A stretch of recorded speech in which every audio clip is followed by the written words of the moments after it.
राष्ट्रीय ओबीसी महासंघ के 7वां जो नेशनल कन्वेंशन है उसके लिए धन्यवाद दिलाना चाहता हूँ। और वहाँ के कन्वेंशन के अध्यक्ष डॉक्टर बबनराव तायवाडे साहेब, राजूरकर जी आणि अशोक जुतडे और शरद वानखेड़े जी, आणि जो मंच में आए थे देवेंद्र फडणवीस साहेब, कपिल जी पाटिल, लिंगाप्पा यादव, अभिजीत वंजारी, जस्टिस ईश्वरैया, नाना पटोले जी, भूपेंद्र बघेल आणि सुषमाताई भट, मोराळेताई, राठोड साहेब, आमचे शब्बीर अंसारी साहेब आणि सब स्टेट से आए हुए हमारे समाज के भाई और बहनों, मैं जो वक्ता ने जो रिपीटेशन किया है वो करने में हम नहीं जाएंगे। मैं तायवाडे साहब को और उसके टीम को धन्यवाद दिलाना चाहता हूँ। आज़ादी की स्वतंत्रता अभी भी ओबीसी को नहीं मिली है। 340 आर्टिकल हमारे लिए डेढ़ है, वो जगाने की कोशिश जो ओबीसी महासंघ ने किया है उसको शुक्र अदा करने के लिए और उसको हिम्मत दिलाने के हम आए हैं।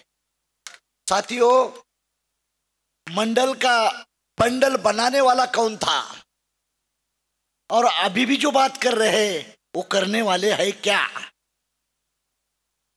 जो बीजेपी और कांग्रेस दोनों को भी नियत ओबीसी के बारे में सही नहीं है तायवाडे साहब। जब तक तुम्हारा पॉलिटिकल रन रेट नहीं बढ़ेगा तब तक तुम्हें कोई नहीं पूछेगा। मैं एडवोकेट मिर्जा बेग का सलाम करना चाहता हूं। उसने ब्यूरोक्रेसी और जुडिशरी के बारे में हमारी समाज की हालत बताई है। देश का 70-50 हमें अमृत महोत्सव साजरा करने के लिए जा रहा है, लेकिन दुख की बात है हम इस इंडिपेंडेंट इंडिया में हम डिपेंडेंट है क्या?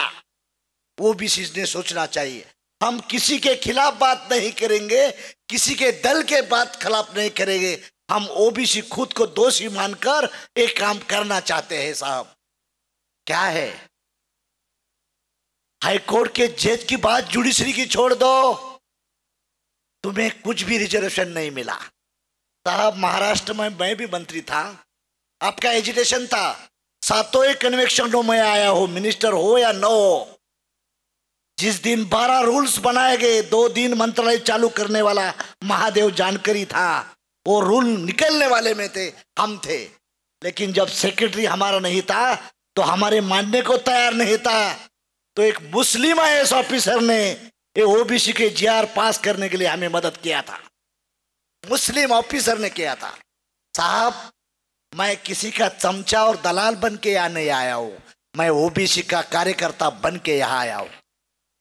आई am the real judgement, we are the beggar, you are not commander. जब तक ओबीसी कमांडर नहीं बनेगा तब तक तुम लायक नहीं बनेंगे। अरे हम साहू फुले अंबेडकर के गांव से पैदा हुए हैं, लेकिन सबसे अच्छा स्टेट इंडिया में कौन सा है? उसका नाम तमिलनाडु है। हम कुछ के नहीं तायवाडे सर, नाम शिवाजी का लेते हैं, नाम अंबेडकर का लेते हैं, नाम महात्मा फुले का लेते हैं, लेकिन खुद का ही काम नहीं करते हैं। हम नालायक पौधा है, नालायक पौधा है। हम किसी को लायक करते हैं। तमिलनाडु में चीफ मिनिस्टर हमारा है और अपोजिट लीडर भी हमारा है, इसीलिए 67% वो स्टेट में ओबीसी का राज चलता है। हम इतने होते भीख मांगते रहते हैं। क्या है, हमें कुछ समझ में नहीं आ रहा है। जब इलेक्शन आता है तो किसी का मैं मिनिस्टर बनने के लिए, मैं किसी का चमचा बन के उसके पीछे भाग जाते हैं। जिस समाज का दल है उस समाज का बल है। तुम्हारा दल न होने के कारण आप बेदखल है। नाना पटोले साहब मेरे दोस्त है, बहुत अच्छा दोस्त है, लेकिन नाना जी को मैं सवाल करना चाहता हूं, जिस नेहरू ने बनाया था डिस्कवरी ऑफ इंडिया में, हमारी हालत क्या हो गई? मंडल को रोकने वाले कौन थे? यही हमें सोचना चाहिए। मंडल को आज तक राजी क्यों नहीं किया? मैं भी एनडीए का घटक दल हूं। जब मोदी साहब को हमने बोला कि साहब हम रीजनल पार्टी, छोटी पार्टी है, बैकवर्ड की पार्टी है, 340 आर्टिकल को संवैधानिक दर्जा क्यों नहीं मिला? आप लास्ट 7 दिन मोदी साहब ओबीसी बन के देश के वोट मांग रहे थे, तो हमारा ये कहना है कि हमें कॉन्स्टिट्यूशनल दर्जा मिलना चाहिए। मुझे सपोर्ट दिया रामविलास पासवान ने, मुझे सपोर्ट दिया प्रकाश सिंह बादल ने, मुझे सपोर्ट दिया चंद्रबाबू नायडू ने, मुझे सपोर्ट दिया रामदास आठवले ने साहब। 8 दिन के बाद मोदी साहब को हमने धन्यवाद भी दिया। तुमने कॉन्स्टिट्यूशनल अमेंडमेंट कर किया। मैं एनिमल हस्बेंड्री का मिनिस्टर था।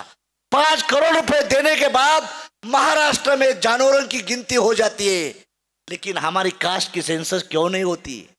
अरे हम हिंदू हैं, हिंदू में 54% होते हुए हमारे लिए क्यों रिजर्वेशन, क्यों कास्ट सेंसस नहीं होती?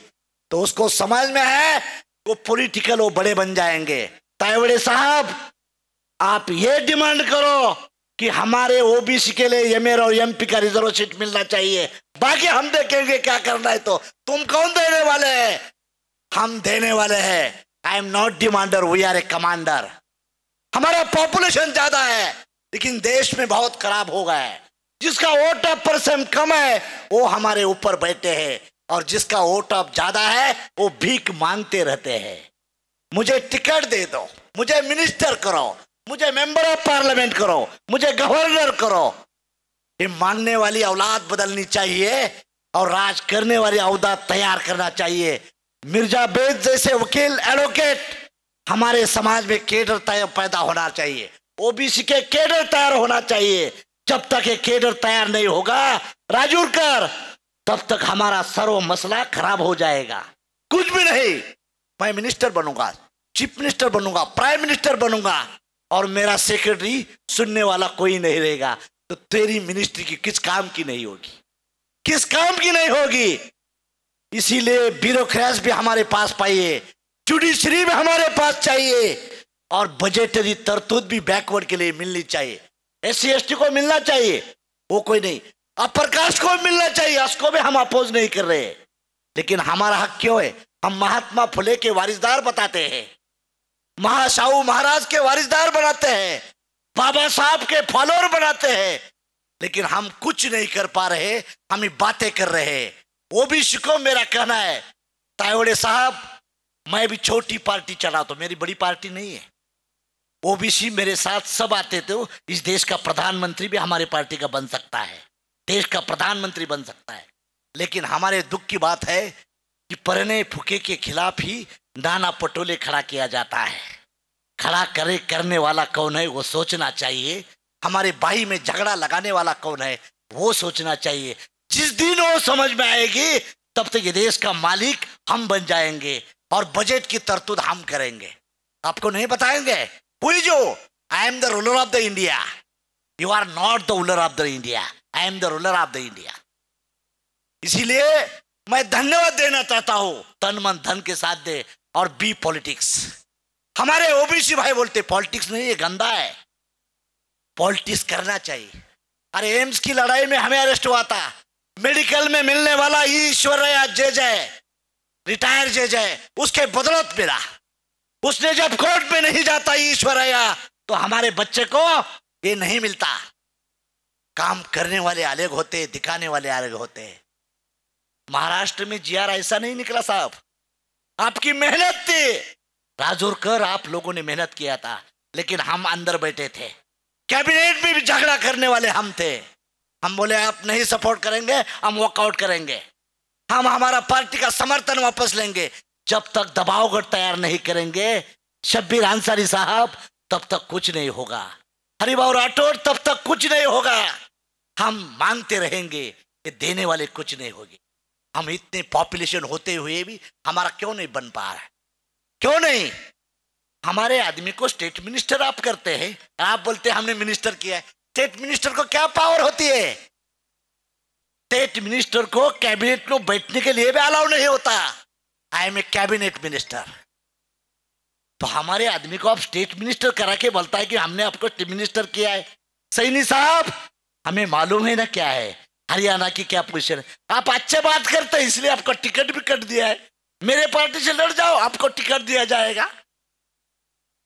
ये सोचिए, जब टिकट की फैक्ट्री हम नहीं बनाएंगे तब तक हम क्या करते रहेंगे, क्या करते रहेंगे।